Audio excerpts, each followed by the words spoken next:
नमः शिवाय। मैं हूँ Shivangi Shulta Rai Chatterjee. Welcome in my channel Shulta's open window. Capricorn, ये आपका रीडिंग है। ये है 16 फरवरी से लेके 28 फरवरी 2025 की एनर्जी के ऊपर एज यूजुअल 3 कार्ड का रीडिंग है। आपका जो love, relationship, career, finance, health, overall energy, सब एरियाज़ को हम लोग कवर करेंगे इस रीडिंग के अंदर। और तो फिर चलिए दोनों मिलके देख लेते हैं आपकी लाइफ में फरवरी सेकेंड हाफ 2025 क्या लेके आ रहा है। ठीक है, मकर यानी Capricorn. Capricorn Capricorn page of water. Page of water ये आपका लव लाइफ के लिए है। आपका जो करियर एंड फाइनेंस है उसके लिए है लव। अच्छा, ओके। एंड आपका जो ओवरऑल एनर्जी है वो है 6 of air. Okay, 6 of air का मुझे हर वक्त ये लगता है जैसे ट्रैवलिंग के बारे में सारा दिन दिमाग में घूमते रहना और उसी के हिसाब से अपना दिमाग चलाना। और पेज ऑफ वाटर यानी हो सकता है कि आपको किसी नए के साथ, मतलब कोई नया नया प्यार, एक बच्चा सा प्यार या इन्फैचुएशन टाइप कुछ हो रहा है। काम, करियर, फाइनेंस में लव यानी कार्ड नंबर 6। दैट मीन्स हो सकता है कि आप ऐसे किसी के साथ अपना एक अटैचमेंट को पकड़ चुके हो जिसको आप दिमाग के साइड में रखते हो। वही बात आपको इंस्पायर करते हैं आपको और ज़्यादा काम करने के लिए, और ज़्यादा पैसा कमाने के लिए, और वो एक इंस्पिरेशन का काम करते हैं। That is not it's a type of platonic love जो आप दिमाग में पूरा भरा हुआ है। और ओवरऑल एनर्जी जैसे कि मैंने बोला, ज़्यादा से ज़्यादा ट्रैवल और बहुत अच्छा सुकूनमय ज़िंदगी का एक सक्सेसफुल पार्ट। ओके, स्पिरिट का ब्लेसिंग कार्ड बोल रहा है टाइम। हाँ, वक्त एक बड़ी बड़ी लोग तो गाली देते हैं, बोलता है कुत्ती चीज़ है, बट मैं नहीं बोलती। मैं ये कहती हूँ सबसे स्पेशियस, मतलब कीमती चीज़ अगर कुछ है तो है वो वक्त, क्योंकि एक बार जो चला जाता है वापस नहीं आता।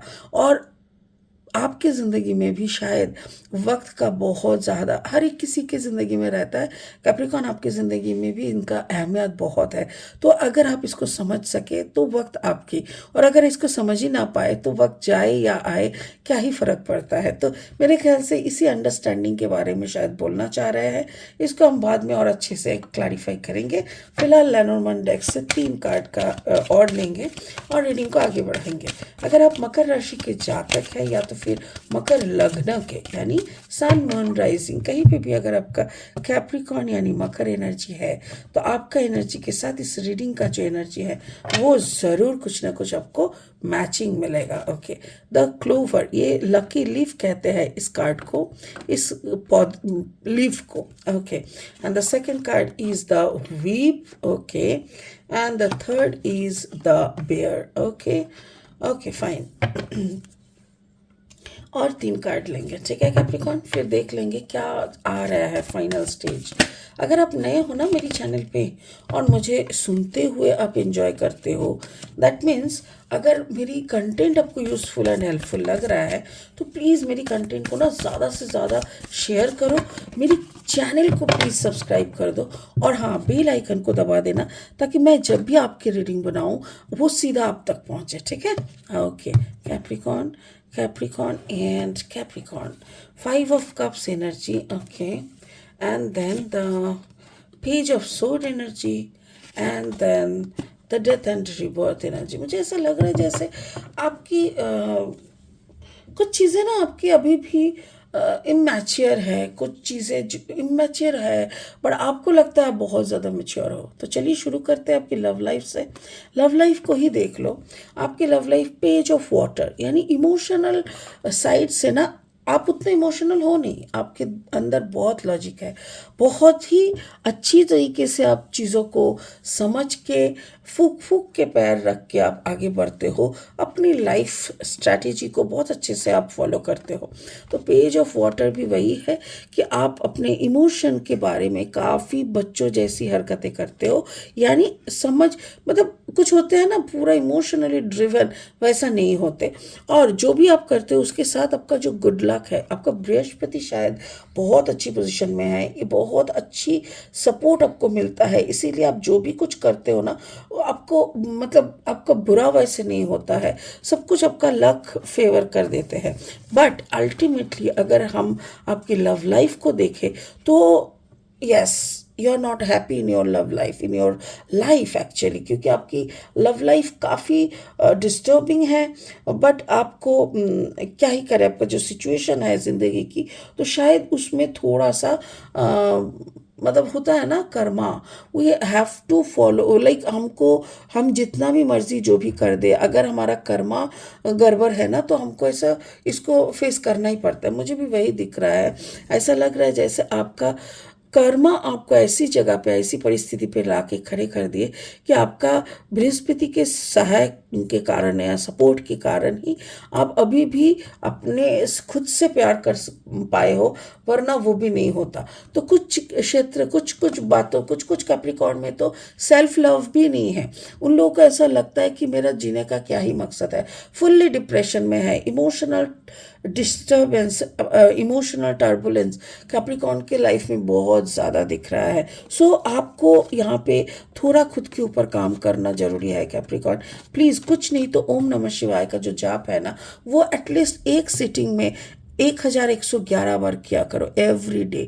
अर्ली मॉर्निंग में कर सकते हो, नहीं तो सोने जाने के समय रात को कर सकते हो, पर जब भी बैठोगे 1111 बार करोगे, खुद को शांत करोगे, फिर सोने जाओगे। ओके, आपका जो करियर फाइनेंस है उसमें भी देखो, करियर फाइनेंस में भी ऐसा लग रहा है जैसे आप वही कर रहे हो जो आपको अच्छा लगता है, जिसमें आपको ऐसा लगता है जैसे किसी ने आपको इस काम में बहुत उत्साहित किया है।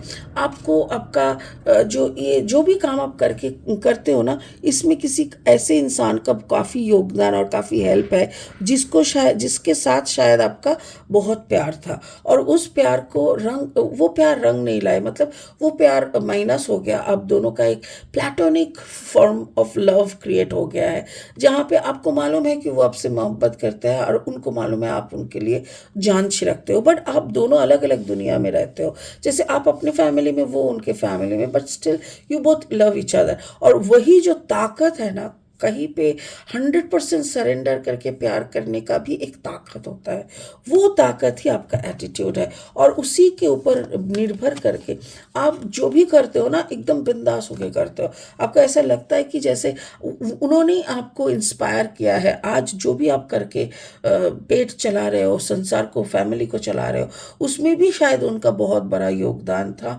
उनका हेल्प था, इसीलिए आज इस मुकाम तक पहुंच के आप अपना काम करके अपना गुजारा कर रहे हो। तो मुझे ऐसा लग रहा है इसी के कारण ही वो प्यार सिर्फ फिजिकल लव या ऐसे ही नहीं सोना बाबू वाला नहीं हुआ, उसमें तो काफ़ी ज़्यादा प्लैटनिक और रिस्पेक्टफुल लव मुझे दिख रहा है। जिनकी सोच से आप उठते हो, जिनकी सोच में आप सोते हो, जिनके हेल्प से आप पढ़ाई किए हो, जिनकी हेल्प से आप कमा के खा रहे हो, और उन्हीं के छत्र छाया में, उनके प्यार ने ही आपके अंदर एक अलग एटीट्यूड ग्रो किया है। सो ये पूरा आपका जो कैरियर है, that is like directed by somebody whom you love. आप जिनसे प्यार करते हो उन्हीं का डायरेक्शन में आपका लाइफ है। ओवरऑल एनर्जी देखो, ओवरऑल एनर्जी में भी ऐसा है कि शायद आपको कुछ ट्रैवलिंग ज़्यादा हो रहा है, आप शायद कुछ ट्रैवल कर रहे हो, कुछ और चीज़ों को शेप देने के लिए बहुत कोशिश कर रहे हो। आपकी लाइफ में कुछ ऐसे पार्ट भी है जिस पार्ट को आप नज़रअंदाज नहीं कर सकते, बट वो पार्ट काफ़ी माने नॉन बेयरेबल है, मतलब और लिया नहीं जा रहा है। काफ़ी डेस्परेटली आपको वो पार्ट पसंद नहीं आता, आपको ऐसा लगता है बाबा रे बाबा, इसको ना मेरी ज़िंदगी से हटाओ। कोई एक सिचुएशन हो सकता है, वो सिचुएशन ऐसा है कि जिस परिस्थिति में, परिवेश में आप रहते हो, जिस सराउंडिंग में आप रहते हो, आपको पसंद नहीं, या जिस पति के साथ आप रहते हो उनको आपको पसंद नहीं, या ऐसा कुछ भी है जो सिचुएशन आप बिल्कुल फेस नहीं करना चाहते हो, बट फिर भी एवरीडे आपको फेस करना पड़ता है। Maybe that person can be Scorpio, or that person can be Scorpio, yes. अगर ऐसा ही है तो अच्छे से समझ लीजिए कैप्रिकॉर्न, वो इंसान का एक परिवर्तन होने वाला है बहुत जल्दी। वो इंसान में एक अलग वाइब्रेशन आ रहा है और उनका ना पूरा जो एनर्जी आप बिल्कुल पसंद नहीं करते उनका, वो एनर्जी का डेथ होके उनका एक सुंदर से एनर्जी में रिबर्थ होगा। अब डेथ और रिबर्थ का मतलब ये नहीं कि सच में वो मर जाएगा। मरेगा उसका ईगो, मरेगा उसका इमैच्योरिटी, मरेगी उसकी शक करने की आदत, मरेगा उसकी एटीट्यूड, और उसकी उस जगह पे एक अच्छा सा इंसान का मोर mature, more honest and more forgiveness वाला एक इंसान का जन्म होगा, जो आपकी सारी चीज़ों को शायद ठीक कर लेगा। तो आपको थोड़ा सा इंतज़ार करना पड़ेगा, आपको थोड़ा काम डाउन रखना पड़ेगा, और इसको ना, जो ये इंसान है, इनको थोड़ा समझा बुझा के रखना पड़ेगा। उनको बोलना पड़ेगा कि भाई देख, यहाँ पे ना तेरे को हम एक मौका दे रहे हैं, तू भी अच्छे से रहे, हमको भी अच्छे से रहने दे। तो ये एक सिचुएशन ओवरऑल चल रहा है कि ज़िंदगी में आप जहाँ पे रहते हो वो जगह ना आपको पसंद है, जिनके साथ आप रहते हो वो इंसान आपको नहीं पसंद, आप जिनसे मोहब्बत करते हो उनकी यादों में आप रहते हो या आपकी यादों में वो रहते हैं, और ज़िंदगी की एक ऐसी बैलेंस में आप ठहरे हुए हो जैसे आप जीत का झंडा लहरा रहे हो, पर वो जीत क्या चीज़ का है ये शायद आपको भी नहीं मालूम। वाओ कैप्रिकॉर्न, आपका जो वक्त चल रहा है ना, ये सच में एक अजीब वक्त है। ये वक्त भी एक दिन बीत जाएगा, एक ऐसा वक्त भी आएगा जिस दिन आप सर ऊंचा करके शायद खुशी के 2 पल बिताएंगे, और अच्छे से बिताएंगे। मैं ये नहीं बोल रही हूँ कि आप दुखी हो, मैं ये भी नहीं बोल रही हूँ कि आप तो एकदम रोए पड़े, बहुत ही भिखारी का हालत, no no no no, not at all. अब बहुत अच्छे से ज़िंदगी को जी रहे हो, बट स्टिल क्या है ना, कुछ चैलेंजेस रहते हैं, जो चैलेंजेस को सिर्फ हम ही को फेस करना पड़ता है। आपका चैलेंज सिर्फ आपको मुबारक, मेरी चैलेंज मेरे को, तो उसको पहले ख़त्म करना होता है, then we can go for the second one. तो मुझे वही लग रहा है कि आप एक कोई चैलेंज पे, कोई वक्त की जो पावर चैलेंज है ना, उसमें फंस चुके हो, और वहाँ से निकलने का आपको सच में रास्ता नहीं मालूम, और आप ढूंढे जा रहे हो कि कैसे मैं इस भंवर से निकलूं और एक सुकून भरा ज़िंदगी को जीऊँ। टचवुड, मैं भी भगवान से प्रे करूंगी कि भगवान प्लीज़ उनको दिखा दो एक सुकून वाला रास्ता, या उनको जीने का एक साधन दे दो, ताकि वो भी अपनी मर्ज़ी से और बहुत अच्छी तरीके से जिए। ठीक है, इसी के साथ इस रीडिंग को यही ख़त्म करते हैं। होपफुली आप स्पिरिट की सारी बातों को समझ चुके हैं, उसी के अकॉर्डिंग आप चलोगे तो आपका ज़िंदगी में सच में बहुत ही अच्छा होगा। गॉड ब्लेस यू, एंड फिर मिलेंगे बहुत इंटरेस्टिंग वीडियोज़ के साथ। तब तक के लिए बाय बाय।